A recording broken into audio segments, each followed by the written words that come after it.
with others in the community, especially, you know, for those smaller libraries, but actually we do that in all of the libraries.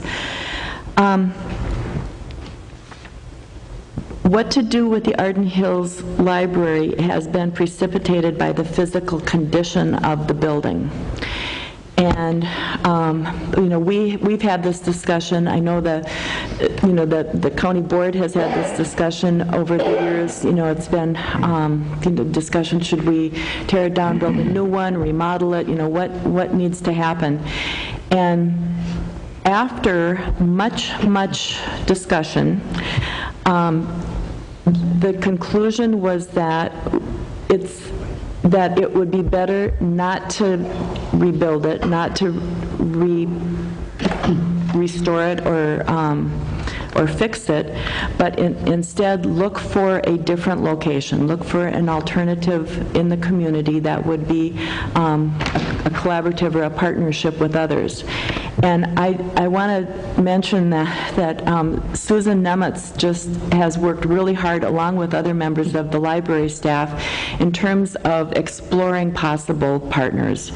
And I want to thank the City of New Brighton for coming forward with a proposal, which I think is a really good one. I also want to thank the City of Arden Hills and the Presbyterian Homes for coming up with another proposal that was a good one. You know, they both were very different from each other, and you know, in other circumstances, either one of them, you know, really could have been very successful. The conclusion from the library board was to select the New Brighton proposal for a variety of reasons. And I'm not going to try to go through all of them, but some of them were the fact that it's on a bus line, that it's a community center that deals with all ages, and something that is important in the service of the libraries. Although the Presbyterian Homes, I have to say, was going to be opening up the facility for all ages. It wasn't going to be just for older people. Anyway, there were pros and cons to all of them, and it's not, you know, there's not a simple issue. Anytime you close an existing library, it's very emotional. It's like closing a school. You know, I was listening to the radio this morning. They're talking about closing North High School in Minneapolis. You know, it's very emotional, and people have a lot of good memories that go along with the facility. I believe that the process that we've gone through has really gotten us to a very, very good solution, a solution that is going to be synergistic for both the New Brighton Family Service Center as well as the library. At the library board meeting last week or 2 weeks ago, Susan put together it's not a summary, it's actually copies of all of the public comment that they've received. And I apologize for not getting this to you before, but I want to pass these around because I think that you will appreciate reading. This one goes to Barney. Okay.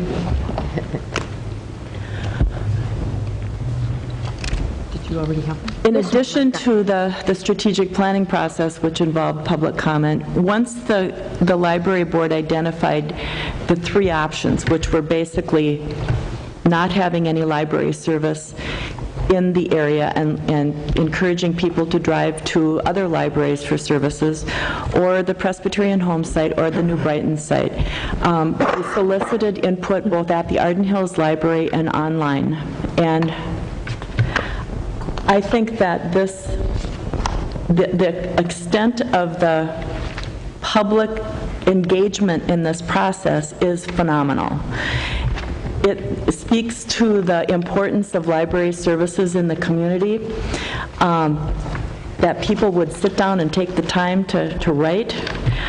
There's about 400, I believe, comments that have been received, and some of them are from multiple people. You know, so those are, it's just amazing how many people have weighed in on this. it's with all of this information that the library board has made this recommendation to us, that what we will be doing is closing the existing library in Arden Hills and building a small addition and remodeling part of the New Brighton Family Service Center, which is vacant. It was formerly used by a charter school, and so they do have space available. And we would be able to do remodeling and get a new library open in about June of 2011. So I fully support this. I know that it has been really studied. I mean, there has just been so much thought given to this proposal before it has come to us. And I think that everybody who's been involved in the process needs to be commended for the energy and commitment that they've put into this. I was remiss in not pointing out that the library board chair, Lori Ann Williams, is here, as well as library board member David Norgard, who could certainly, and the library director, Susan Nemitz, and other staff. So also, library board member Paula Milkey came in after the note was given to. And I can't, again, yes. So, thank you. And the other thing that I should have pointed out is that Commissioner Parker is the liaison to the Ramsey County Library Board from our county board. Commissioner Bennett. Madam Chair, members of the board, I too thank all those people that have worked on this. And there's been a lot of effort and time spent on the solution to the northwest corner of Ramsey County. But I think a lot of things have happened since that report has been issued and since that study has been done. Very shortly, within about 2 weeks to 3 weeks, 459 acres of new property will go on the auction block on the TCAP property. I see the good mayor and a couple council people here from New Brighton. How many acres do you have in the northern quadrant that you'd like to redevelop or get developed? Quite a few. And I'm not sure that those things have been taken into consideration. We're going to spend close to $1.5 million to remodel a building that we don't own. And all of a sudden the dynamics of the northwest corner could change.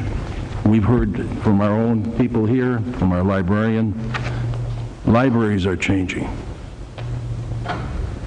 Those of you that know me, and those of you that know me well on the board, I don't normally oppose infrastructure replacement or fixing.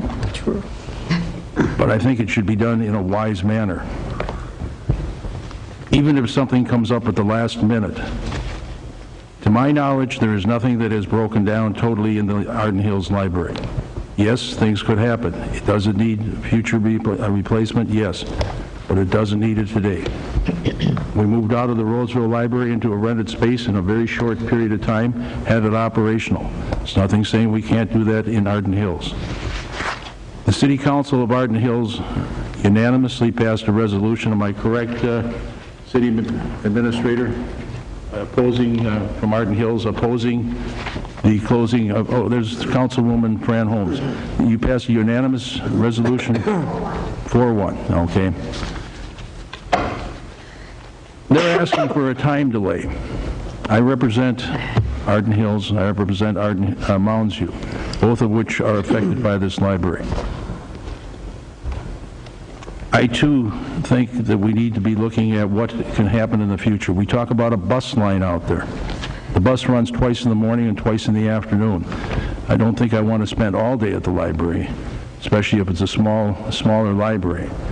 But I don't believe there's a city bus that runs hourly or even every 2 hours through there. And if somebody can correct me on that, I'd like to hear it, but I don't believe.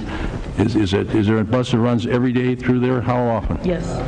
During rush hour, it's every 30 minutes and throughout the day. That's how many trips? And throughout the day? And throughout the day, it's every hour.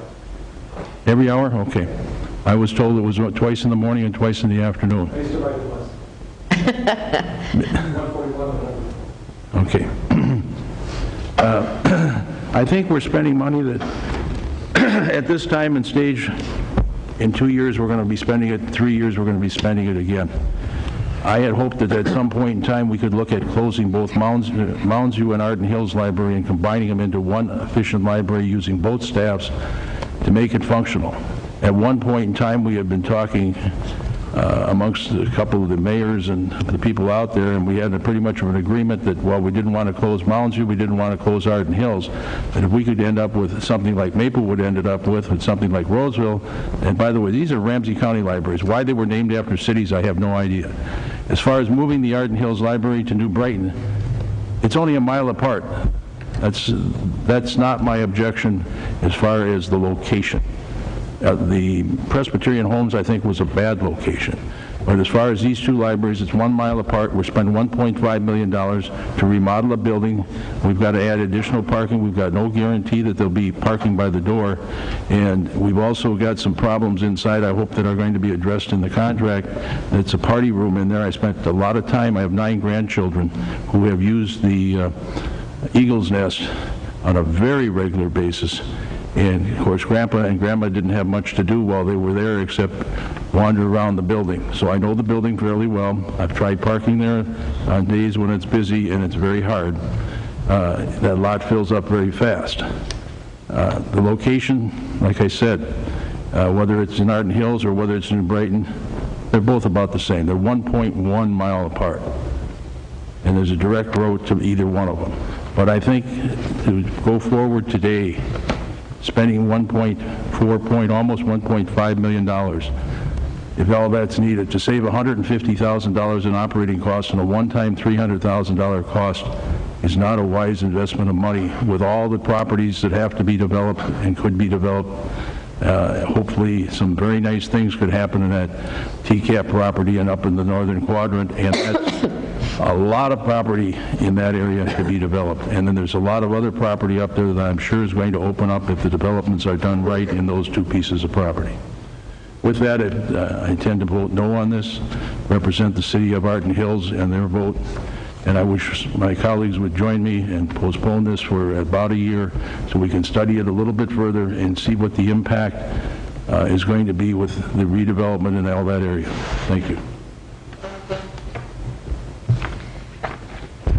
And I would like to point out the action that's being taken here today does direct the county manager to work with the director of the Ramsey County Library Board to develop a project plan, schedule, budget, and financing plan for approval by the county board. So this does come back to us. Commissioner Redmond. Well, Madam Chair, I understand I'm still almost every day of the week I'm still getting concerns about the closing of Biff Adams. So I understand the emotional thing, and would that there be icemen and women cometh to save it. I'd love it. So I understand that. But I also understand that if